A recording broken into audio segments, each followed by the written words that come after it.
Hello guys, welcome in doer classes. आज के हम इस वीडियो में डिस्कस करने वाले हैं जो हमारा क्लास 10th का चैप्टर फर्स्ट है केमिकल रिएक्शन। तो उस चैप्टर से रिलेटेड पूरे यहाँ पे डिस्कस किया जाएगा और इस वीडियो में बात करेंगे केमिकल चेंज क्या होता है, फिजिकल चेंज क्या होता है, साथ में जो different types of chemical reactions होती हैं उन सभी को यहाँ पे डिस्कस करेंगे। क्योंकि जो आपका एग्जाम है, जब सीबीएसई के क्लास 10th का बोर्ड एग्जाम होगा, उस पे इस चैप्टर से अप्रॉक्स कई क्वेश्चंस आपको देखने को मिलेंगे। कुछ क्वेश्चन डायरेक्ट इस चैप्टर से इन्वॉल्व होंगे, कुछ इनडायरेक्ट रूप से, क्योंकि वहाँ पे आपको कई क्वेश्चनों में टाइप्स ऑफ केमिकल रिएक्शन बताने की जरूरत पड़ती है, साथ में वहाँ पे बैलेंसिंग करने की जरूरत पड़ती है।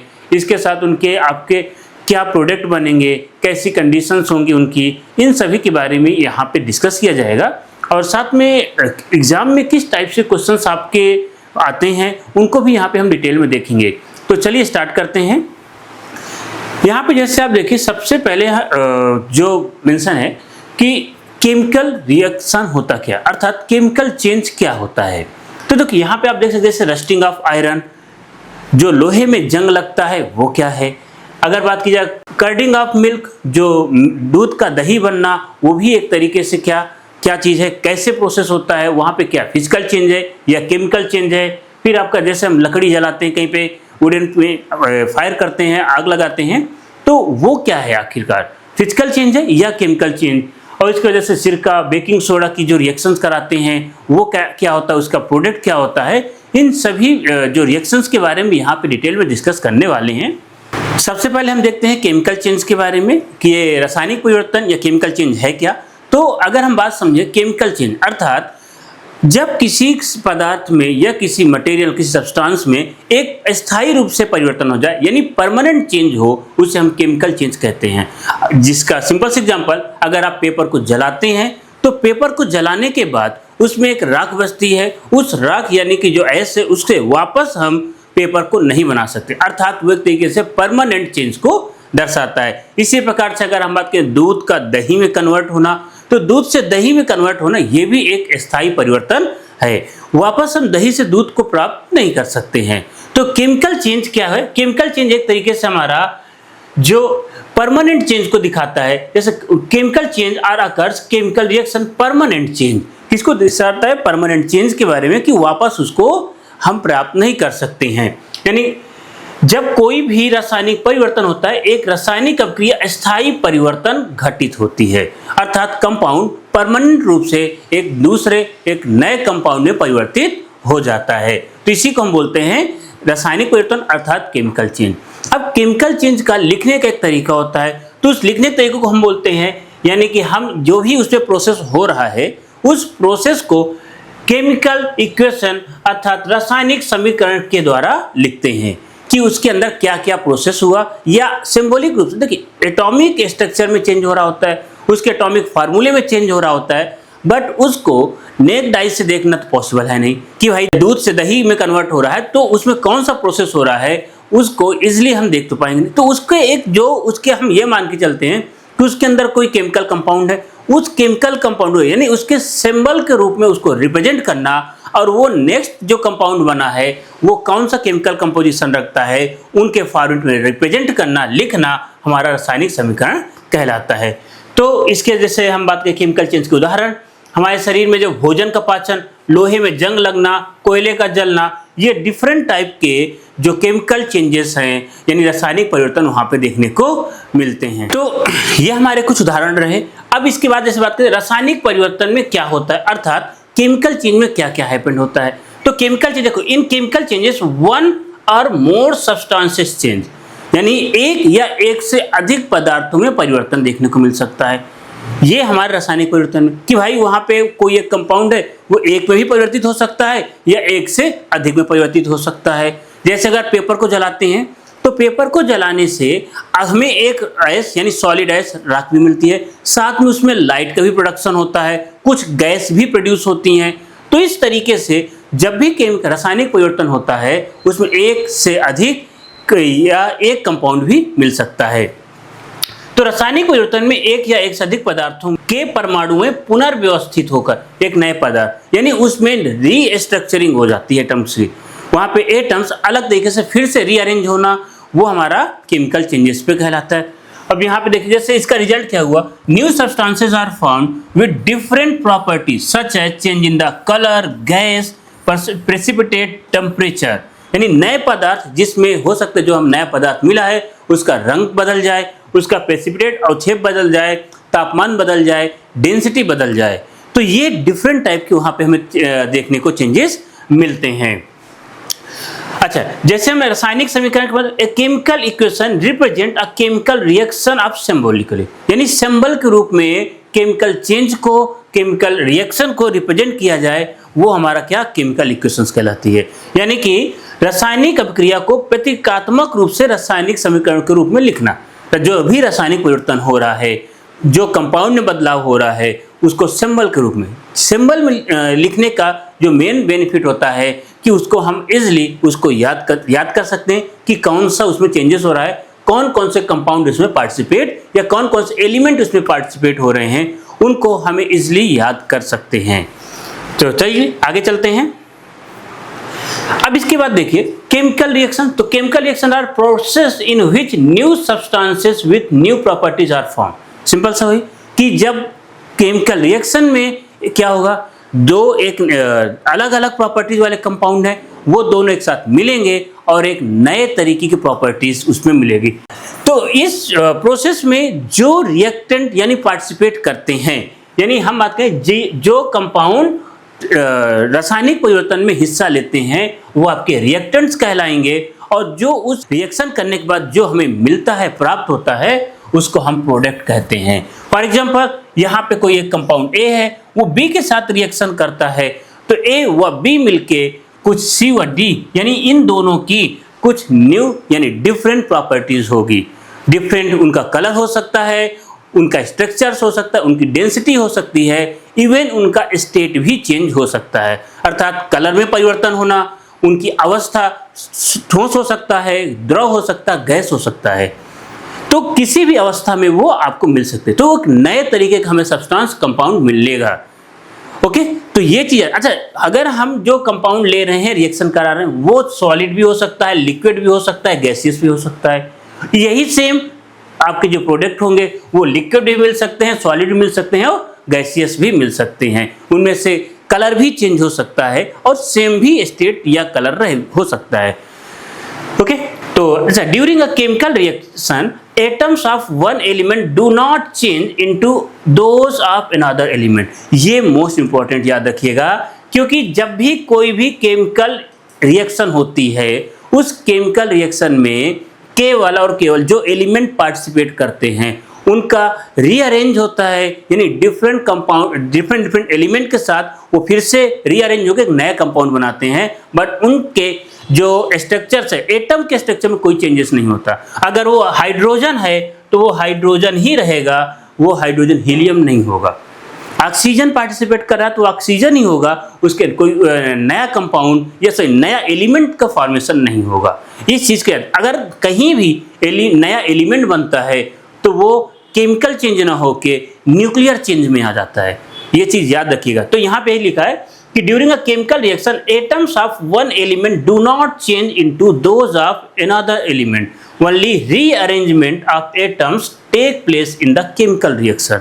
रीअरेंज यानी कि एक नए कंपाउंड में जो वो अरेंज हो रहे हैं, जैसे हाइड्रोजन है, यहाँ पे आप देख सकते हैं कि हाइड्रोजन है H2 और ये हमारे क्या क्लोरीन के साथ Cl2, यानी दो एलिमेंट हो गए हाइड्रोजन और क्लोरीन, ये रीअरेंज होके HCl यानी हाइड्रोक्लोरिक एसिड का फॉर्मेशन कर रहे हैं। बट यहाँ पे अगर एटम की बात करें इनका यानी एलिमेंट की, तो अभी भी हाइड्रोजन और क्लोरीन ही है, उनमें कोई चेंजेस नहीं हुआ। देखो, the new substance produce as a result of chemical reaction are called products. तो ये हमने अभी बात की कि भाई जो रिजल्ट के रूप में एक नया पदार्थ मिलता है वो हमारा प्रोडक्ट कहलाएगा, और जो यानी जो उसमें हमें प्राप्त हो रहा है और जो उसमें हिस्सा ले रहा, पार्टिसिपेट हो रहा है, वो आपका रिएक्टेंट अर्थात अभिकारक कहलाएंगे। अब एक चीज यहाँ पे हमने डिफरेंस भी डाल रखा है कि फिजिकल चेंज और केमिकल चेंज में क्या डिफरेंस होता है, क्योंकि ये भी थोड़ा सा आपको आइडिया होना चाहिए। कई बार एग्जाम में क्वेश्चन आपके 4 ऑप्शन दे देगा, उसमें कहेगा कि इनमें से कौन सा चेंज फिजिकल है या कौन सा चेंज केमिकल है। ये भी कई बार पूछे। केमिकल चेंज आपने जो पढ़ रहे हैं क्लास 10th में, जबकि फिजिकल चेंज आप 9th में पढ़े, वहां से भी क्वेश्चंस इसमें रिलेट करके पूछता ही है। तो यहाँ बात करें जैसे फिजिकल चेंज में क्या होगा, नो न्यू सब्सटेंस फॉर्म, यहाँ पे कोई नया पदार्थ नहीं बनेगा। बट अगर हम बात करें केमिकल चेंज में एक नया पदार्थ बनता है, न्यू एटम्स का या न्यू कंपाउंड का फॉर्मेशन होता है। याद रखिएगा जो सब्सटेंस है वो एलिमेंट भी हो सकता है या आपका कंपाउंड भी हो सकता है। आई होप एलिमेंट और कंपाउंड दोनों में आपको डिफरेंस मालूम होगा। एलिमेंट जैसे आपका हाइड्रोजन है, हाइड्रोजन एक एलिमेंट है, क्लोरीन आपका एक एलिमेंट है, वहीं पे अगर दोनों को मिला दी जाए HCl तो ये आपका एक कंपाउंड का फॉर्मेशन करता है, अर्थात दो अलग अलग एलिमेंट मिलके एक थर्ड कंपाउंड बनाते हैं। इस तरीके से जनरली रिवर्सिबल, याद रखिए फिजिकल चेंज आपका रिवर्सिबल है। जैसे पानी को ठंडा करके बर्फ में कन्वर्ट कर दिया जाए, वापस उसी बर्फ को आप गर्म करके पानी में कन्वर्ट कर सकते हैं। इसका क्या मतलब हो कि जो फिजिकल चेंज हो रहा है उसको हम वापस रिवर्स कर सकते हैं, बट कि chemical change generally irreversible. Irreversible मतलब किसी सिंपल प्रोसेस से उनको वापस नहीं ला सकते हैं। ये बिल्कुल कहना कि नहीं इरिवर्सिबल है या हम उसको नहीं ला पाएंगे, लेकिन वहां देखिए लाने का एक पूरा प्रोसेस होता है। आप फिर से उसमें केमिकली रिएक्शंस कराओ तो फिर वापस वो कंपाउंड मिल सकता है, लेकिन एक लंबा प्रोसेस, फिर केमिकली रिएक्शन के थ्रू ही का प्रोसेस वापस होगा। जबकि फिजिकल चेंज में क्या होगा, आप जो कंडीशन अप्लाई किया है, टेम्परेचर कम किया है, लिक्विड स्टेट से सॉलिड में पहुंच गया, वापस टेम्परेचर बढ़ा दीजिए तो सॉलिड से फिर से लिक्विड में पहुंच जाएगा, या आप लिक्विड को और ज्यादा टेम्परेचर बढ़ाते जाओ, गैस में कन्वर्ट हो जाएगा, गैस को फिर से ठंडा करो, लिक्विड में आ जाएगी। तो ये पूरा प्रोसेस क्या होगा, फिजिकल चेंज रिवर्सिबल है। बट केमिकल चेंज में अगर आपको वापस उस कंपाउंड में जाना है तो वहां पे फिर से कई सारी रिएक्शंस करानी पड़ेंगी। Only physical properties change, but in this case both physical as well as chemical properties दोनों चेंज हो जाती हैं केमिकल चेंज में। तो फिजिकल प्रॉपर्टीज में क्या क्या आता है, जैसे यहाँ पे कलर हो गया, उसकी स्टेट हो गई, उसकी साइज लेंथ हो गई, डेंसिटी हो गई, ये सारी आपकी फिजिकल चेंज होती है। जैसे आप जब आप पानी को ठंडा करते हैं तो पहले वो लिक्विड स्टेट में था, अब वो सॉलिड स्टेट में आ गया है। इसी तरीके से आप पानी को गर्म करिए, सॉलिड स्टेट से लिक्विड स्टेट में चला जाएगा। तो ये जो पूरा प्रोसेस है ये इसमें स्टेट चेंज हो रही केवल।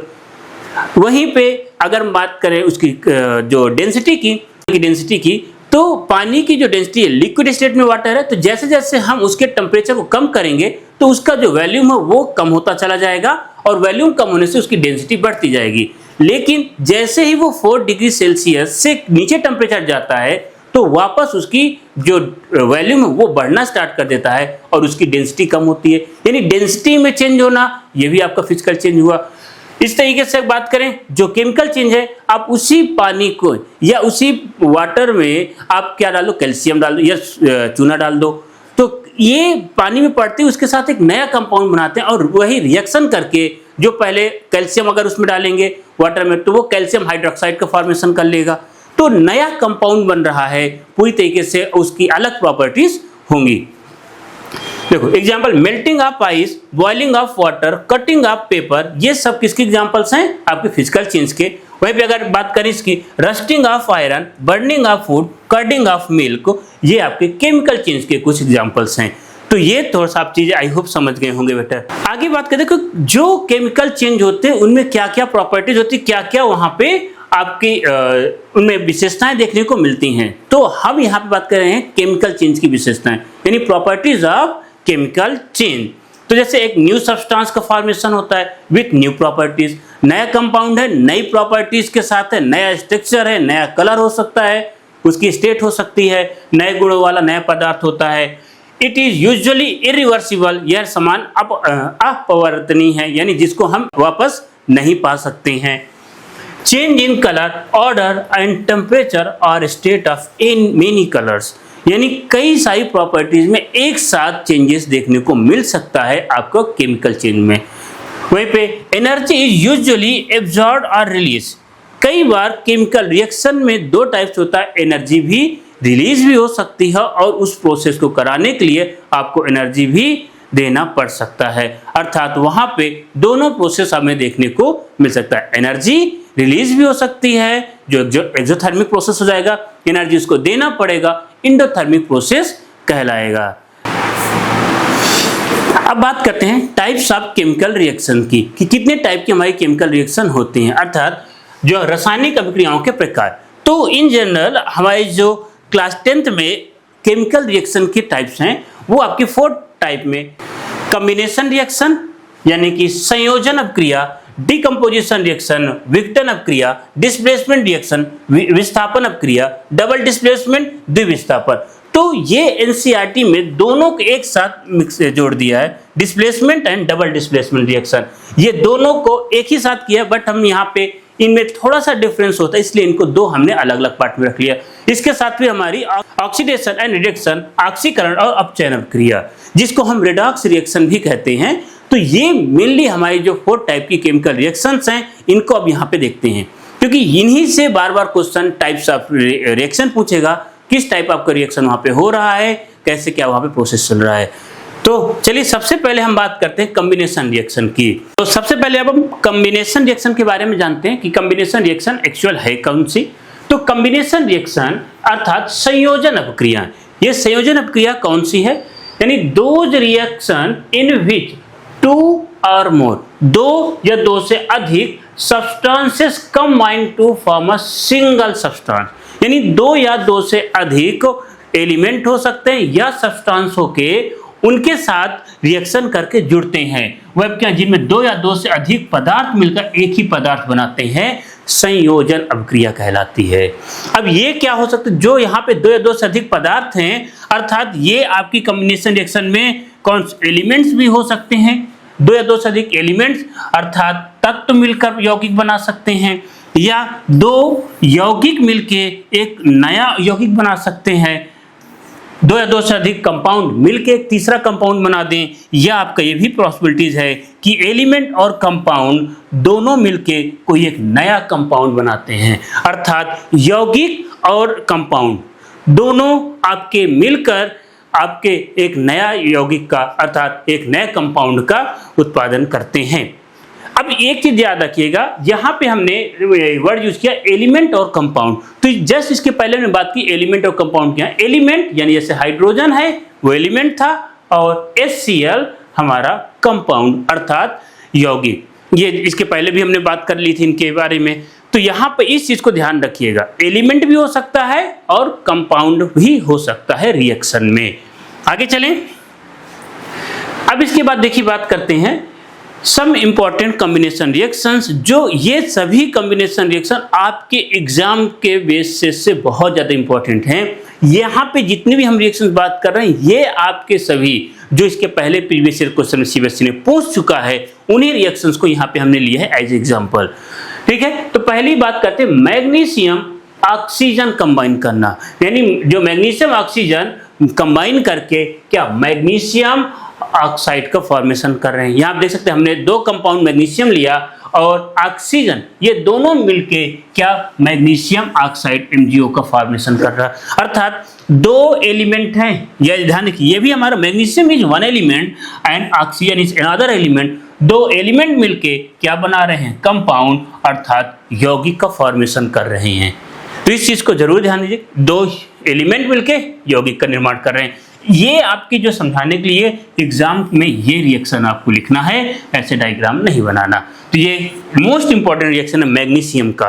आगे चलें, इसके बाद हम बात करते हैं, देखो हाइड्रोजन और ऑक्सीजन मिलकर जल बनाते हैं, अर्थात जब हाइड्रोजन को जलाया जाता है। क्वेश्चन देखो एग्जाम में ये नहीं कहेगा हाइड्रोजन और ऑक्सीजन को कैसे आप हाइड्रोजन ऑक्सीजन को कंबाइन करो, क्वेश्चन घुमा के थोड़ा सा पूछेगा जब हाइड्रोजन को जलाया जाए, और जलाने का केमिस्ट्री में मतलब ये होता है कि उसकी रिएक्शन ऑक्सीजन के साथ कराई जाए।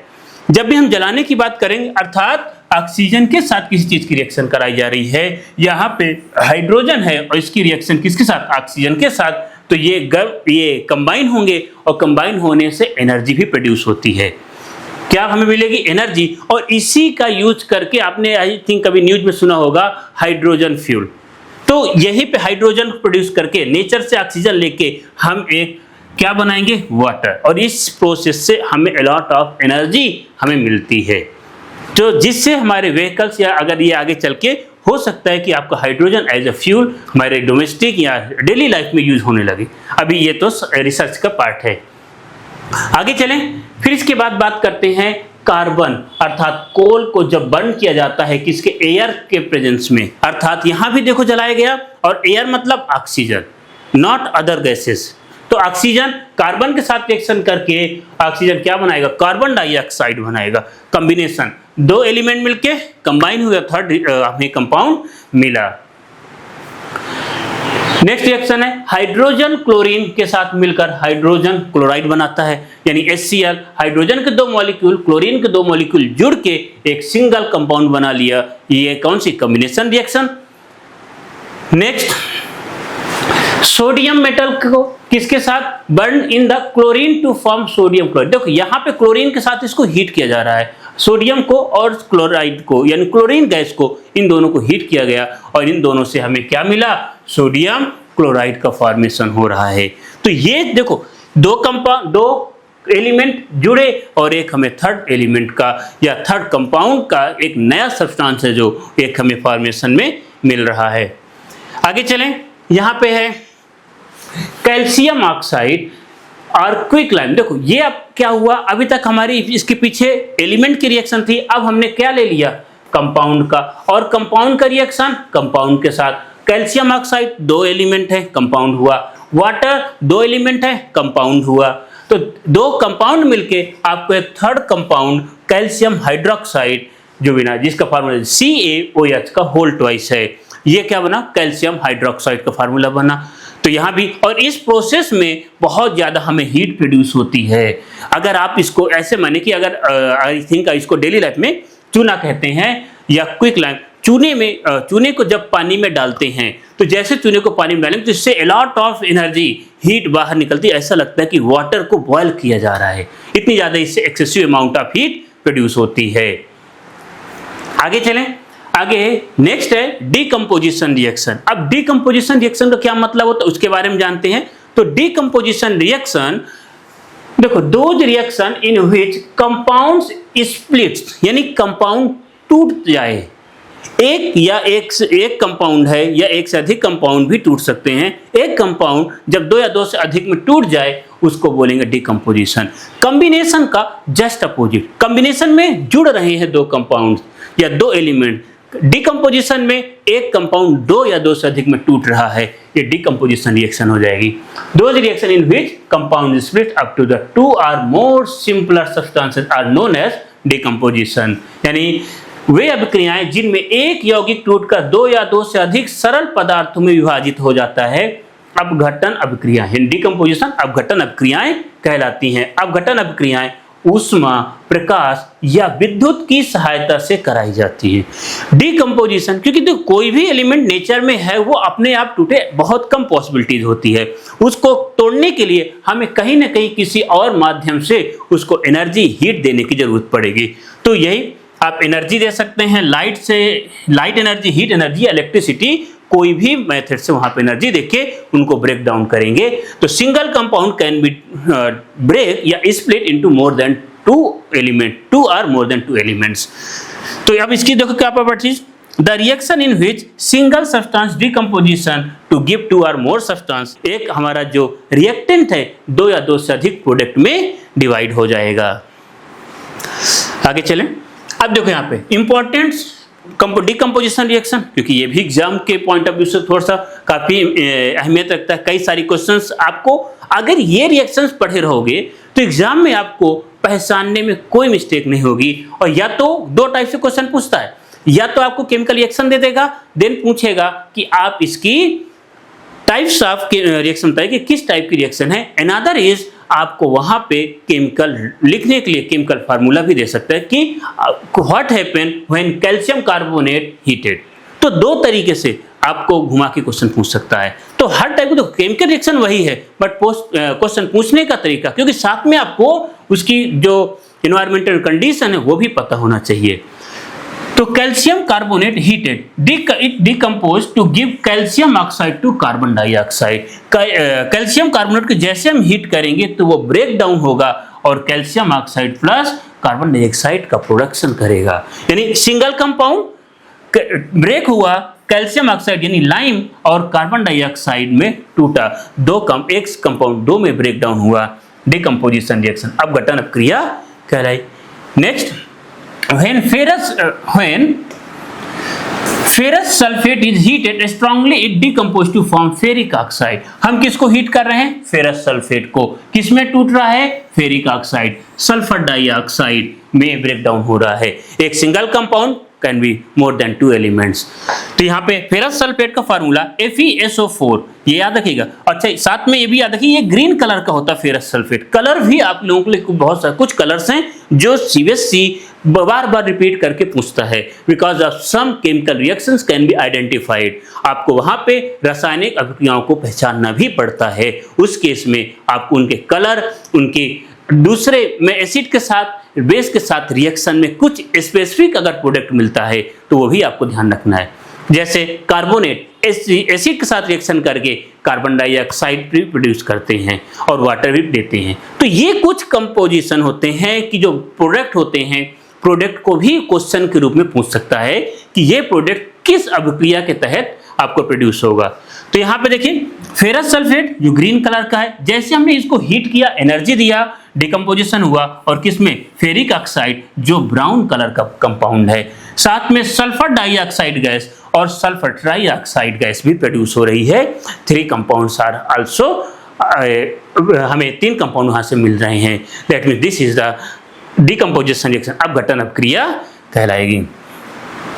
नेक्स्ट चलते हैं। अब यहाँ पे देखिए क्वेश्चन है, when electric current is pass through acidified water, यानी अम्लीय पानी में हम क्या करंट फ्लो कराते हैं तो वहां भी क्या रिएक्शन होती है? तो decomposes to give hydrogen gas and oxygen gas, this reaction can be represented. देखो, जब अम्लीकृत जल में विद्युत धारा प्रवाहित की जाए, हमने पानी में अम्ल एसिड को डाला और उसमें इलेक्ट्रिसिटी फ्लो कराया, तो उसके थ्रू क्या हुआ? वाटर, एसिडिक वाटर है, ब्रेक डाउन हुआ हाइड्रोजन और ऑक्सीजन पे। तो ये क्या हुआ? हाइड्रोजन जो वाटर है अपने दोनों एलिमेंट में ब्रेक डाउन हो गया, डिकम्पोजिशन हुआ। आपको कैथोड पे हाइड्रोजन गैस मिलेगी और एनोड को ऑक्सीजन। क्यों? क्योंकि एनोड आपका पॉजिटिव होता है, तो पॉजिटिव के टर्मिनल के पास निगेटिव एलिमेंट जाएगा और निगेटिव जो इलेक्ट्रोड है, निगेटिव अर्थात ऋणात्मक इलेक्ट्रोड के पास आपकी पॉजिटिव, क्योंकि हाइड्रोजन प्लस आयन में टूटता है और ऑक्सीजन -2 आयन में टूटता है, तो माइनस प्लस उसको न्यूट्रल कर देगा और वहां पे ऑक्सीजन आपको मिल जाएगी। आई होप ये समझ में आ गया होगा। चलिए आगे चलें। नेक्स्ट है, when electric current is pass through molten sodium chloride. Molten sodium chloride का मतलब है नमक। नमक को हमने मेल्ट कर रखा है या पानी के साथ घोल के रखा है, तो हमें यहाँ पे सोडियम क्लोराइड NaCl को जैसे हमने यानी पानी में घोल के उसमें हमने इलेक्ट्रिसिटी फ्लो कराए, तो इलेक्ट्रिसिटी वही सेम इलेक्ट्रोड और कैथोड। तो यहाँ पे सोडियम और क्लोरीन, सोडियम N+ होगा तो यानी निगेटिव इलेक्ट्रोड के पास जाएगा, और क्लोरीन निगेटिव है तो ये पॉजिटिव इलेक्ट्रोड के पास जाएगा। तो ये भी आपको मालूम चाहिए, जो नमक है वो ब्रेक डाउन होके सोडियम और क्लोरीन में प्रोड्यूस हो रहा है। Next, when silver chloride is exposed to light it decomposes from the silver metal and chlorine gas. अब क्या कर रहे हैं? हमने सिल्वर क्लोराइड को लिया और ये डिकम्पोज हो रही। कैसे? जैसे ही इसमें सनलाइट पड़ती है, तो सनलाइट की प्रेजेंस में, यानी इसको फोटो इलेक्ट्रिक रिएक्शन भी कह सकते हैं, कि जैसे इस पे धूप आई उस सनलाइट की एनर्जी से ये डिकम्पोज हो गई और सिल्वर क्लोराइड आपका सिल्वर प्लस क्लोरीन पे ब्रेक डाउन होता है। इसी वजह से जो सिल्वर क्लोराइड है इसको हमेशा डार्क बॉटल के अंदर स्टोर किया जाता है, बिकॉज ऑफ अगर वो ट्रांसपेरेंट बॉटल है तो सनलाइट उसके अंदर जाएगी और सिल्वर और क्लोरीन दोनों अलग अलग हो जाएंगे। तो सिल्वर क्लोराइड और सिमिलर आपका सिल्वर ब्रोमाइड भी ऐसे ही रिएक्शन को परफॉर्म करती है। तो क्लोराइड और ब्रोमाइड दोनों फोटो इलेक्ट्रिक रिएक्शन को परफॉर्म करती हैं, और इसी वजह से जो पहले हमारे निगेटिव वाले कैमरेज आते थे जिसपे हमें रील पूरे लगानी पड़ती थी, तो उस निगेटिव को आपको इसी कंपाउंड से लेप किया जाता था, और जैसे ही हम फोटो क्लिक करते थे एक सडन लाइट अंदर आती थी और इमेज उसके अंदर फॉर्म होती थी। तो ये आपका सिल्वर क्लोराइड रिएक्शन हुआ। आगे चलें। अब यहाँ पे डिस्प्लेसमेंट रिएक्शन की बात करें। डिस्प्लेसमेंट रिएक्शन, अब देखो ये डिस्प्लेसमेंट रिएक्शन के लिए एक आपको रिएक्टिविटी मालूम होना चाहिए कि जो डिफरेंट कंपाउंड्स हैं वो किस उनकी रिएक्टिविटी क्या है, यानी मेटल रिएक्टिविटी पता होगी तो आप इसको बेटर तरीके से कहेंगे। मेटल रिएक्टिविटी का हमने एक सेपरेट शॉर्ट वीडियो में डाल दिया है कि मेटल रिएक्टिविटी हम कैसे याद करेंगे, वो आप उसकी लिंक हम नीचे कमेंट में या पिन कर देंगे, वहां से आप उसको जरूर देख लीजिएगा, क्योंकि रिएक्टिविटी के बगैर डिस्प्लेसमेंट रिएक्शन को समझने में थोड़ा सा प्रॉब्लम होगी। तो यहाँ पे देखिए डिस्प्लेसमेंट रिएक्शन है, अर्थात those reaction in which one element takes the place of another element in a compound are known as displacement reaction. अर्थात जब हम कहीं पे क्या कर रहे हैं, जो कंपाउंड है more reactive compound less reactive compound को वहां से हटा दे रहा है, डिस्प्लेस कर दे रहा है। ठीक, one element take place another element, एक जो ज्यादा रिएक्टिव एलिमेंट कम रिएक्टिव एलिमेंट की जगह ले ले, डिस्प्लेसमेंट रिएक्शन। किस पे जगह? उसके सॉल्ट सॉल्यूशन से। ये चीज याद रखिएगा, क्योंकि अगर सॉल्ट सॉल्यूशन नहीं होगा तो जगह नहीं ले पाएगा। जैसे वे अभिक्रिया जिनमें एक तत्व किसी यौगिक की उपस्थिति दूसरे तत्व के स्थान ले ले, विस्थापन अभिक्रियाएं कहलाएंगी। और कौन लेगा?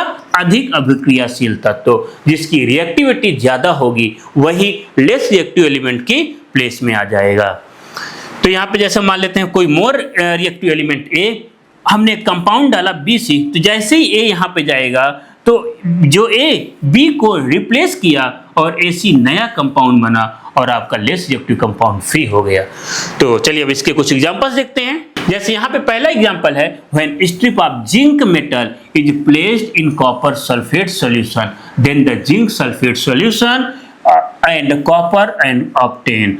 तो जिंक देखो क्या हमने स्ट्रिप जिंक प्लेस किया किसमें? कॉपर सल्फेट सॉल्यूशन, जिंक डाला कॉपर सल्फेट सॉल्यूशन में, तो जिंक मोर रिएक्टिव एलिमेंट है, कॉपर से बहुत ज्यादा रिएक्टिव है। तो जिंक ने तुरंत कॉपर को कहा भाई यहां से हट जा, और जिंक ने कॉपर को तुरंत उसके प्लेस से हटाया, और जैसे कॉपर वहां से हटा तो कॉपर के प्लेस में कौन आया? जिंक। तो जो पहले कॉपर सल्फेट सॉल्यूशन था अब वही जिंक सल्फेट सॉल्यूशन हुआ। जो पहले कॉपर के साथ सल्फेट लगा था वो जिंक के साथ आ गया और कॉपर फ्री हो गया और फ्री एलिमेंट यानी हमें रेड ब्राउन कलर का कंपाउंड मिला।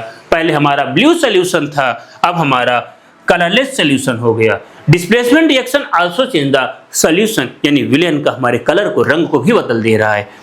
When a piece of magnesium metal is placed in copper sulfate solution, देखिए यहाँ पे हमने क्या लिया, इस बार कॉपर सल्फेट सोल्यूशन लिया, पीछे दूसरा कॉपर सल्फेट सोल्यूशन के साथ जिंक ले रखा था। तो कॉपर सल्फेट सोल्यूशन में हमने क्या डाला, इस बार मैग्नीशियम डाला। कॉपर सल्फेट सोल्यूशन आपका ब्लू कलर का, और इसमें जैसे हमने मैग्नीशियम लिया, मैग्नीशियम मोर रिएक्टिव हो कॉपर से, तो मैग्नीशियम जब मोर रिएक्टिव तो ये भाई कहेगा कॉपर भाई हट जाओ, और कॉपर की जगह खुद आके अटैच हो जाएगा। तो कॉपर के प्लेस में कौन ले लिया? मैग्नीशियम। कॉपर सल्फेट की जगह बन जाएगा magnesium sulphate. Copper sulphate blue solution, तो मैग्नीशियम सल्फेट आपका कलरलेस सॉल्यूशन यहाँ पे प्रोड्यूस हुआ। कॉपर जो यहाँ पे अटैच था सल्फेट के साथ, अब कॉपर फ्री हो गया और रेड ब्राउन कलर का आपको नीचे आपके मेटल्स मिल जाएगा। तो ये जो मोर रिएक्टिव मेटल्स है लेस रिएक्टिव मेटल्स को वहां से हटाकर उसके प्लेस में खुद आ जा रहे हैं। ये प्रोसेस कई बार जो इंडस्ट्रीज में होती हैं वहां पे प्योरिफिकेशन में भी यूज किया जाता है। आगे चलें, इसके बाद नेक्स्ट क्वेश्चन है, when piece of iron metals, यानी आयरन नेल्स को हम कहां पे कॉपर सल्फेट सॉल्यूशन में डाल रहे हैं। देखिए यहाँ पे कॉपर सल्फेट सॉल्यूशन लिया, इस बार हमने आयरन को डाला, आयरन कॉपर को डिस्प्लेस करेगा। जब आयरन कॉपर को डिस्प्लेस, यानी आयरन मोर रिएक्टिव एलिमेंट है, मोर रिएक्टिव एलिमेंट, और यहाँ पे जो कॉपर सल्फेट है ये ब्लू सॉल्यूशन, इस बार आयरन सल्फेट बना जो कि एक आपका ग्रीनिश सॉल्यूशन है, ये याद रखिएगा। इसके पहले मैग्नीशियम सल्फेट बना, जिंक सल्फेट बना, दोनों के कलर कलरलेस थे। यहाँ पे आपका आयरन सल्फेट आया, आपको ग्रीन कलर का सॉल्यूशन, साथ में आपको कॉपर यानी रेड जो ब्राउन कलर का हमें प्रोड्यूस हो रहा है। आगे चलें, नेक्स्ट है हमने क्या इस बार डाला, लेड मेटल को डाला। लेड मेटल को डाला कॉपर में, तो लेड भी आपका रिएक्टिव मोर रिएक्टिव देन कॉपर से, लेड ने कॉपर को हटाया और यहाँ पे लेड क्लोराइड बना और कॉपर आपको फ्री हो गया। इसके बाद यहाँ पे देखिए हमने when copper strip is placed in the solution of silver nitrate, इस बार हमने कॉपर को कहाँ डाला, सिल्वर नाइट्रेट में। तो copper is more reactive than silver, then copper displace silver, और सिल्वर कॉपर इस बार सिल्वर। कॉपर 2 ही 3 एलिमेंट से ज्यादा रिएक्टिव है, जैसे गोल्ड हो गया उससे ज्यादा रिएक्टिव है, सिल्वर हो गया, प्लेटिनम हो गया, इनसे ज्यादा रिएक्टिव है कॉपर। तो कॉपर सिल्वर को हटा देगा, गोल्ड को हटा देगा, प्लेटिनम को उसके सॉल्ट सोल्यूशन से हटा देगा।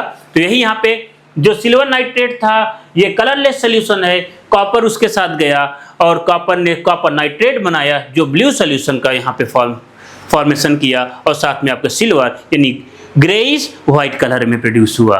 तो ये copper more reactive than silver, then आपको ग्रेइश या ब्लू सोल्यूशन मिलेगा। यानी कलर चेंज कैन शो, देखो रिएक्शन में आप देख सकते हैं ये रिएक्शन हो रही हैं, इन रिएक्शन के साथ कलर भी चेंज हो रहा है, और कलर चेंज होने की वजह से हम उसको पहचान सकते हैं, that means something is happened, यानी कुछ केमिकल रिएक्शन केमिकल चेंजेस वहां पे हो रहा है। चलें आगे। अच्छा, एक चीज और यहां पे समझ लीजिएगा, अगर इन केस यहां पे कंपाउंड होता कॉपर सल्फेट का, और कॉपर सल्फेट में आपने सिल्वर डाला, या कॉपर नाइट्रेट में आपने सिल्वर डाला, तो सिल्वर लेस रिएक्टिव है कॉपर से, यानी सिल्वर कॉपर से लेस रिएक्टिव है, अर्थात सिल्वर कॉपर को डिस्प्लेस नहीं कर पाएगा, और ये हम आगे कह देंगे नो रिएक्शन, क्योंकि silver is less reactive than copper, so कोई भी रिएक्शन यहाँ पे नहीं होगी। इस चीज को भी याद रखिएगा, कभी भी लेस रिएक्टिव एलिमेंट मोर रिएक्टिव एलिमेंट को डिस्प्लेस यानी हटा नहीं सकता है। ओके, चलिए नेक्स्ट। अब हमारी यहाँ पे डबल डिस्प्लेसमेंट रिएक्शन यानी द्विविस्थापन अपक्रिया। इसके पहले सिंगल विस्थापन थी, एक सिंगल कंपाउंड, यहाँ पे दोनों अपने आयन को एक्सचेंज करेंगे, यानी दोनों के हम साल्ट सॉल्यूशन यूज करेंगे।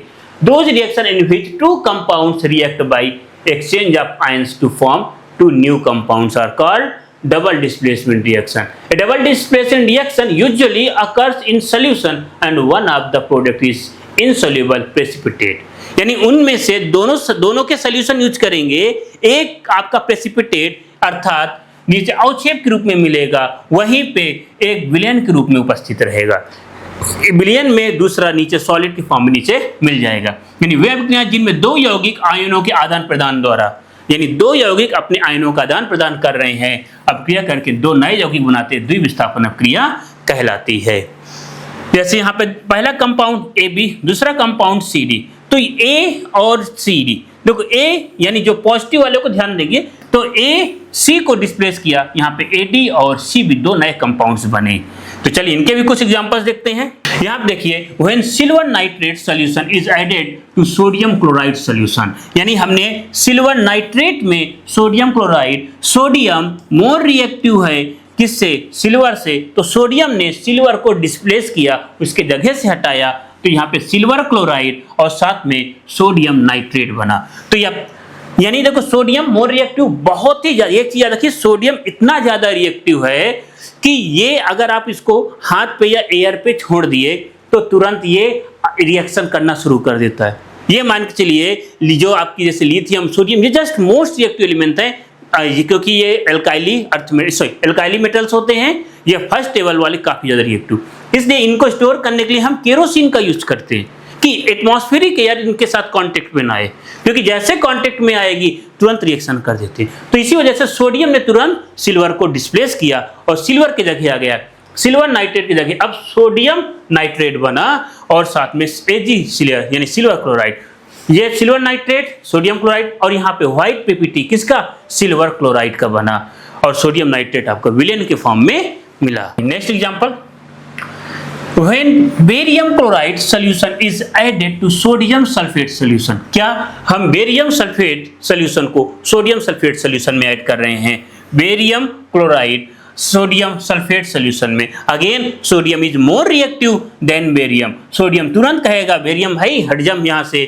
और बेरियम सल्फेट बनेगा, बिकॉज सोडियम बहुत ज्यादा रिएक्टिव है, यानी एक तरीके से बिल्कुल दादा जो तुरंत उसको हर किसी को पावरफुल है, हर किसी को वहां से डिस्प्लेस करेगा, और साथ में आपका सोडियम क्लोराइड का फॉर्मेशन होगा। और यहाँ पे एक चीज है, जो बेरियम सल्फेट है ये व्हाइट पीपीटी का यहाँ पे फॉर्मेशन होगा, व्हाइट पीपीटी बेरियम सल्फेट यानी आपका सॉलिड के रूप में नीचे मिलेगा, और NaCl उसमें सोल्यूशन विलेन के रूप में आपको मिलेगा। अच्छा, next reaction oxidation and reduction, ऑक्सीकरण और अपचयन। अब इसके बारे में समझते हैं। तो ऑक्सीकरण और अपचयन ये दो अलग अलग तरीके से पहले इनको समझते हैं, और ये दोनों रिएक्शन मिलके जब एक ही रासायनिक अभिक्रिया में आपको मिलती है तो हमारी रेडॉक्स रिएक्शन फॉर्म होती है। क्या? Redox reaction. तो यहाँ पे बात समझते हैं कि पहले ऑक्सीडेशन क्या है। देखो, ऑक्सीडेशन अर्थात ऑक्सीकरण। देखो, इन टर्म्स ऑफ ऑक्सीजन और hydrogen oxidation and reduction reaction can be defined. किसके? ऑक्सीजन और हाइड्रोजन के टर्म में हमें डिफाइन करना है। तो पहले हम ऑक्सीकरण के बारे में पढ़ते हैं। एडिशन ऑफ ऑक्सीजन, सिंपल सा ऑक्सीडेशन। क्या याद रखना है? अगर कहीं पे ऑक्सीजन जुड़ता है तो आपका ऑक्सीडेशन होगा। The removal of hydrogen from a substance is called oxidation. देखो, ऑक्सीजन जुड़ेगा तो ऑक्सीडेशन, हाइड्रोजन हटेगा तो ऑक्सीडेशन। दोनों को याद रखना है, ऑक्सीजन जुड़ा और हाइड्रोजन हटा, ऑक्सीडेशन। इसी तरीके से रिडक्शन की बात की जाए, यानी addition of hydrogen call reduction, या रिमूवल ऑफ ऑक्सीजन। देखो, दोनों प्रोसेस एक दूसरे के जस्ट अपोजिट है। वन इज ऑक्सीजन ऐड हो रहा है तो अनदर इज ऑक्सीजन रिमूव हो रहा है। वन इज हाइड्रोजन रिमूव हो रहा है तो हाइड्रोजन जुड़ रहा होता है। तो इसके बेसिस से आपको ये याद रखना है, किसी पदार्थ ऑक्सीजन का योग या ऑक्सीकरण कहलाता है, हाइड्रोजन का हटना ऑक्सीकरण कहलाता है। इसी प्रकार से किसी पदार्थ का हाइड्रोजन का योग होना अपचयन कहलाता है, और ऑक्सीजन यानी हटे तो अपचयन कहलाता है। ऑक्सीजन जुड़े ऑक्सीडेशन, ऑक्सीजन हटे रिडक्शन, हाइड्रोजन हटे ऑक्सीडेशन, और हाइड्रोजन जुड़े अपचयन अर्थात रिडक्शन।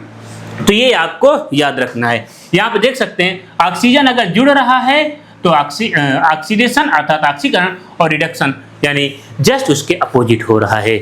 यानी जब भी केमिकल रिएक्शन में ये दोनों एक साथ होंगी, ऑक्सीडेशन भी होगा और साथ उसी के रिडक्शन होगा, क्योंकि एक कंपाउंड से ऑक्सीजन हटेगा तो दूसरे के साथ जुड़ेगा। जिससे हट रहा है उसका रिडक्शन होगा, और जिससे ऑक्सीजन जुड़ रहा है ऑक्सीडेशन होगा। चलिए इसके एग्जांपल कुछ देखते हैं।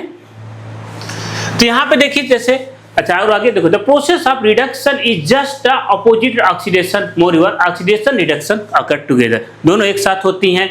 ऑक्सीडाइजिंग, अच्छा एक चीज याद रखिए, ऑक्सीडाइजिंग एजेंट और रिड्यूसिंग एजेंट, इन दोनों के बारे में समझते हैं। तो ऑक्सीडेशन अर्थात ऑक्सीकारक, रिड्यूसिंग अपचायक। ऑक्सीकारक कौन? ऑक्सीडेशन एजेंट किसे कहेंगे? जो ऑक्सीडेशन करेगा वो ऑक्सीकारक। The substance which gives oxygen for oxidation is called oxidising agent. वह पदार्थ जो ऑक्सीकरण के लिए ऑक्सीजन प्रदान करता है ऑक्सीकारक कहलाता है। वहीं पे the substance which removes hydrogen is called oxidising, जिससे रिमूव हो। अब याद रखिए, दोनों में थोड़ा सा एजेंट यानी जो ऑक्सीजन को रिमूव कर रहा हो, यानी एजेंट जो ऑक्सीजन को हटा रहा हो या हाइड्रोजन को हटा रहा, हाइड्रोजन दे रहा है या ऑक्सीजन दे रहा है, ये उसको हेल्प करने वाले होते हैं। यानी देखो, the substance which gives oxygen, जो ऑक्सीजन देगा ऑक्सीडाइजिंग एजेंट, अर्थात जो ऑक्सीजन देगा उसका रिडक्शन होगा। रिडक्शन का जस्ट अपोजिट ऑक्सीडाइजिंग एजेंट। इसी तरीके से oxidation and reduction reactions are also called redox. दोनों जब होगी ऑक्सीडेशन रिडक्शन, हमारा रिडॉक्स अपक्रिया कहलाएगी। यानी एक रिएक्शन पे आपका दोनों होगा, अब रिडक्टेंट और ऑक्सीकृत उत्पाद, यानी दोनों। देखो यहाँ पे ए के साथ ऑक्सीजन जुड़ा और एक इसके साथ ऑक्सीजन, यानी यहाँ से ऑक्सीजन हटा, दोनों जब एक साथ होंगे यानी ए और ओ, ए ऑक्सीजन के साथ मिलकर ऑक्सीडाइज हुआ, यहीं पे एओ हट का रिड्यूस हुआ, तो दोनों एक ही रिएक्शन में परफॉर्म होने वाले कंपाउंड्स होते हैं। यह हम कहें ऑक्सीडेशन रिडक्शन दोनों एक ही रिएक्शन में होंगे। आगे कुछ इंपॉर्टेंट जो ऑक्सीडेशन रिएक्शन उनको देखते हैं। देखो, when copper oxide is heated with hydrogen then copper metal and water are form. जब कॉपर ऑक्साइड को हाइड्रोजन के साथ गर्म किया जाता है तो तांबा धातु जल बनाती है। कॉपर ऑक्साइड हमने किसके साथ? हाइड्रोजन के साथ किया। कॉपर के पास क्या है? ऑक्सीजन। तो कॉपर के पास जो ऑक्सीजन है उसने हाइड्रोजन को दे दिया और कॉपर मिल गया। हाइड्रोजन क्या करेगा? ऑक्सीजन को लेगा और वाटर बनेगा। तो यहाँ पे समझो, कॉपर किसने दिया, सॉरी ऑक्सीजन किसने दिया? कॉपर ऑक्साइड ने। तो यहाँ पर ऑक्सीजन देने वाला कौन हुआ? देखो, in the reaction copper oxide is changing into copper, अर्थात कॉपर ऑक्साइड ने ऑक्सीजन को रिमूव कर दिया और कॉपर ऑक्साइड ऑक्सीजन को रिमूव करेगा, रिमूवल हुआ या अर्थात यहाँ पे रिडक्शन हुआ कॉपर ऑक्साइड का। और वहीं अपोजिट हाइड्रोजन H2 ऑक्सीजन को गेन कर रहा है, उसके साथ ऑक्सीजन जुड़ रहा है, ऑक्सीडेशन कहलाएगा। यही देखो हिंदी विषय में, यानी जहां पर कॉपर ऑक्साइड से ऑक्सीजन अलग होके आपका हाइड्रोजन को दिया, अर्थात कॉपर ऑक्साइड का रिडक्शन हो रहा है, हाइड्रोजन का ऑक्सीडेशन हो रहा है। तो removal of oxygen reduction, addition of oxygen ऑक्सीकरण या ऑक्सीडेशन। सब्सटेंस ऑक्सीडाइज कौन हो रहा है? H2 hydrogen. सब्सटेंस रिड्यूस कौन हो रहा है? Copper oxide. ऑक्सीडाइजिंग एजेंट कौन है? दिया किसने? अब ये ध्यान रखना है, ऑक्सीजन दिया किसने? कॉपर ऑक्साइड अर्थात ऑक्सीडाइजिंग एजेंट। और हाइड्रोजन फिर क्या हो जाएगा? हाइड्रोजन ने ऑक्सीजन को लिया, अर्थात ये आपका रिड्यूसिंग एजेंट होगा। आई थिंक ये आपको प्रॉपर समझ में आ गया होगा किस तरीके से आपको हाइड्रोजन और ऑक्सीजन को कंबाइन करके रिडक्शन और ऑक्सीडेशन अर्थात ऑक्सीकरण और अपचयन को समझना है। चलें आगे। नेक्स्ट रिएक्शन की बात की जाए, when hydrogen sulfide react with chlorine then sulfur and hydrogen chloride are formed। क्या बनेगा? सल्फर एंड हाइड्रोजन सल्फाइड, यानी H2S क्लोरीन के साथ। अब यहाँ पे देखो, यहाँ पे हाइड्रोजन है, हाइड्रोजन किसके पास है? हाइड्रोजन सल्फाइड के पास। इसने अपना हाइड्रोजन, सल्फर ने अपना हाइड्रोजन को गिव अप किया और बना सल्फर। इसी हाइड्रोजन को लिया किसने? क्लोरीन ने लिया और HCl का फॉर्म हुआ। तो क्या सब देने वाला सल्फर हाइड्रोजन सल्फाइड इसके पास से लिया कौन? क्लोरीन। तो अब यहाँ पे भी देखते हैं, रिमूवल ऑफ हाइड्रोजन ऑक्सीडेशन हुआ। तो रिमूवल ऑक्सीजन किया किसने? यानी यहाँ पे हाइड्रोजन को किसने रिमूव किया? H2S ने, यानी हाइड्रोजन सल्फाइड हाइड्रोजन को रिमूव कर रहा है, दैट मीन्स ये ऑक्सीकरण ऑक्सीडाइज हो रहा है। इस सब्सटेंस हाइड्रोजन किसके साथ जुड़ रहा है? क्लोरीन के साथ, अर्थात ये अपचयन होगा क्लोरीन का। हाइड्रोजन दे कौन रहा है? हमें हाइड्रोजन देने वाला है सब्सटेंस हाइड्रोजन सल्फाइड अर्थात रिड्यूसिंग एजेंट है, क्योंकि हाइड्रोजन जो देता है वो रिड्यूसिंग एजेंट है और ऑक्सीडाइजिंग एजेंट फिर Cl2 हो जाएगा। जस्ट एक दूसरे के अपोजिट चल रहे होते हैं ये। आगे चलें, फिर यहाँ पे देखिए जिंक ऑक्साइड में हमने कार्बन को डाला। इस बार जिंक ऑक्साइड ऑक्सीजन दे कौन रहा है? ऑक्सीजन जिंक ऑक्साइड दे रहा है। ये ऑक्सीजन कौन ले रहा है? कार्बन ले रहा है, तो कार्बन डाइऑक्साइड हो गया। और तो यानी देने वाला जिंक ऑक्साइड, लेने वाला कार्बन, देने वाला जो ऑक्सीजन दे रहा है आपका रिडक्शन अर्थात अपचयन, ले कौन रहा है? जुड़ किसके साथ रहा है? कार्बन के साथ। कार्बन का ऑक्सीकरण होगा, ऑक्सीडेशन अर्थात कार्बन मोनोऑक्साइड, या इसको और एक्सेस ऑक्सीजन मिल जाए तो ये बन जाएगा कार्बन डाइऑक्साइड। तो अब इसमें देखते हैं आपका, देखो सब्सटेंस ऑक्सीडाइज कौन सा हो रहा है? सब्सटेंस ऑक्सीडाइज हो रहा है कार्बन, किसमें? कार्बन डाइऑक्साइड में, या कार्बन मोनोऑक्साइड कह सकते हैं। सब्सटेंस रिड्यूस हो रहा है जिंक ऑक्साइड, क्योंकि ये ऑक्सीजन को दे रहा है। ऑक्सीडाइजिंग एजेंट है जिंक ऑक्साइड, रिड्यूसिंग एजेंट है कार्बन। आगे चलते हैं। अब देखिए यहाँ पे नेक्स्ट है when magnesium dioxide react with hydrochloric acid, यानी मैग्नीशियम डाइऑक्साइड हाइड्रोक्लोरिक एसिड के साथ जुड़ के MnO2 यानी मैग्नीज ऑक्साइड 4HCl के साथ देखो यहाँ पे दोनों आ गए हैं, ऑक्सीजन और हाइड्रोजन दोनों इन्वॉल्व है। ऑक्सीजन जो जाएगा वो कौन? हाइड्रोजन। तो देखो गिव अप हाइड्रोजन को देने वाला, हाइड्रोजन कौन दिया? ऑक्सीजन को देने वाला मैग्नीज ऑक्साइड, ये ऑक्सीजन को रिमूव कर दिया। हाइड्रोक्लोरिक एसिड हाइड्रोजन को रिमूव कर दिया। तो ये दोनों आपने देखो, ये ऑक्सीजन को रिमूव करता है, ये हाइड्रोजन को, और ऑक्सीजन और हाइड्रोजन दोनों रिमूव होके वाटर बन रहे हैं। लेकिन यहाँ पे देखो मैग्नीज डाइऑक्साइड मैग्नीशियम क्लोराइड में बनेगा और HCl क्लोरीन पे बनेगा। तो यहाँ पे देखो सब्सटेंस कौन सा ऑक्सीडाइज? हाइड्रोजन किसने दिया? आपका हाइड्रोजन को रिमूव करने वाला क्या होता है? ऑक्सीडाइज होता है, अर्थात HCl ने हाइड्रोजन को दिया। ऑक्सीजन किसने रिमूव किया? ऑक्सीजन मैग्नीज ऑक्साइड रिड्यूस होगा, क्योंकि ऑक्सीजन को रिमूव करने वाला रिड्यूस होता है।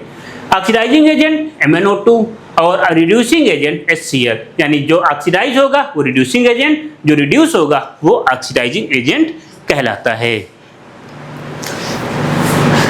ओके गाइस, आज के इस वीडियो में बस इतने ही, और इसी के आगे जो नेक्स्ट पार्ट में हम और इस तरीके की जो डिफरेंट टाइप की केमिकल रिएक्शंस हैं या और इसी तरीके से आप लोगों के लिए वीडियो लाते रहेंगे जो आपके बोर्ड के एग्जाम में बहुत हेल्पफुल हो। साथ में हमारे इसके जो प्रीवियस ईयर के क्वेश्चन पेपर हैं वो भी आप लोगों को डिस्कस करेंगे, जिससे आप लोग अच्छा से अच्छा अपना स्कोर कर सके। तो गाइज आप लोग हमारे चैनल को सब्सक्राइब करिए, बेल आइकन को दबाइए और अपने दोस्तों के साथ शेयर करिए। ये वीडियो आप लोगों को कैसा लगा ये जरूर हमें कमेंट करके बताइएगा, जिससे आप लोग कमेंट से हमें मोटिवेशन मिलता है और हम आप लोगों के लिए और बेटर से बेटर कंटेंट बनाने का प्रयास करते हैं। तो चलिए guys, okay, thank you for watching, thank you.